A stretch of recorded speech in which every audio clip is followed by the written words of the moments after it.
আগামী দিনগুলিতে খালেদা জিয়া তারেক রহমান মুক্তি পরিষদ এবং প্রবাসী একত্রিত হয়ে হাবিজ ইব্রাহিমের বিরুদ্ধে হাবিজ ইব্রাহিমের পক্ষে আন্দোলন সংগ্রামে ঝাঁপিয়ে পড়বে। সবাইকে ধন্যবাদ। খোদা হাফেজ। বাংলাদেশ জিন্দাবাদ। খালেদা জিয়া জিন্দাবাদ।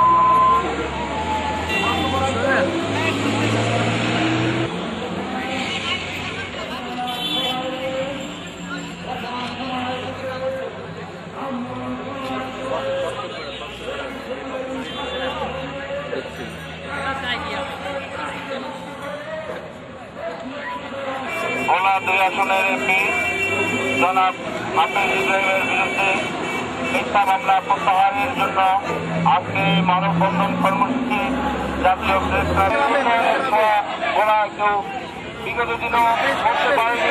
আগামী বেগম খালেদা জিয়া তারেক রহমান মুক্তি পরিষদে সম্মানিত প্রেসিডেন্ট, সম্মানিত সিনিয়র ভাইস প্রেসিডেন্ট এবং আন্তর্জাতিক বিষয়ক সম্পাদক এবং ভোলা জেলা বিএনপি সম্মানিত জনাব হাফেজ ইব্রাহিমের মিথ্যা মামলা প্রত্যাহারের জন্য আমরা দাবি জানাচ্ছি অবিলম্বে যেন তার মিথ্যা মামলা প্রত্যাহার করে বাংলাদেশের রাজনীতিতে সক্রিয় থাকতে পারে এবং বাংলাদেশের উন্নয়নের জন্য বিভিন্ন কর্মকাণ্ডে বিগত দিনের মতো অবদান রাখতে পারে সে আশা ব্যক্ত করে আমি আমার বক্তব্য শেষ করছি।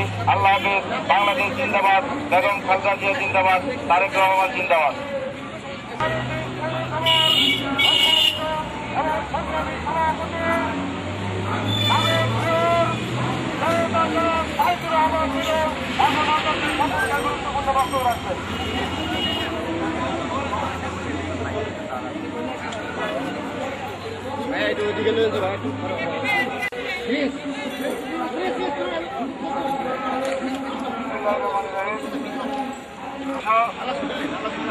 হাফিজ ইব্রাহিমের বিরুদ্ধে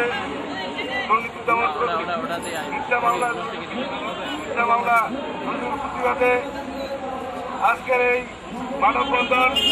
এই মানববন্ধনে মহাজুল দৌলত খান ভোলা তথা সারা বাংলাদেশের এবং বিশেষ করে ঢাকাস্থ মহাজুল দৌলত খানবাসী আজকে আপনারা যে মানববন্ধনে অংশগ্রহণ করেছেন এজন্য মহানগর পৌরসভা বিএনপির পক্ষ থেকে এবং মহাজুল দৌলত খান বিএনপির পক্ষ থেকে আপনাদের সবাইকে আন্তরিক ধন্যবাদ জানাচ্ছি। বন্ধুরা, আপনারা জানেন বিগত 2001 থেকে 2007 সাল পর্যন্ত হাফিজ ইব্রাহিম মহাজুল এবং দৌলত খানের এমন কোন রাস্তাঘাট আপনারা হয়ে যাবেন মামলা দিয়েছে এবং আজকের এই সরকার আওয়ামী লীগ সরকার আওয়ামী লীগের সরকারের বিরুদ্ধে মানি লন্ডারিং মিথ্যা মামলা দিয়েছে। আমরা এই মানি লন্ডারিং মিথ্যা মামলার প্রতিবাদে আজকের মানববন্ধন কর্মসূচি করতেছি। প্রয়োজন হলে এই মানববন্ধন কর্মসূচিতে সরকার মিথ্যা মামলা প্রত্যাহার না করে তার পরিবারের বিরুদ্ধে সকল প্রকার অপপ্রচার মিথ্যা মামলা প্রত্যাহার না করে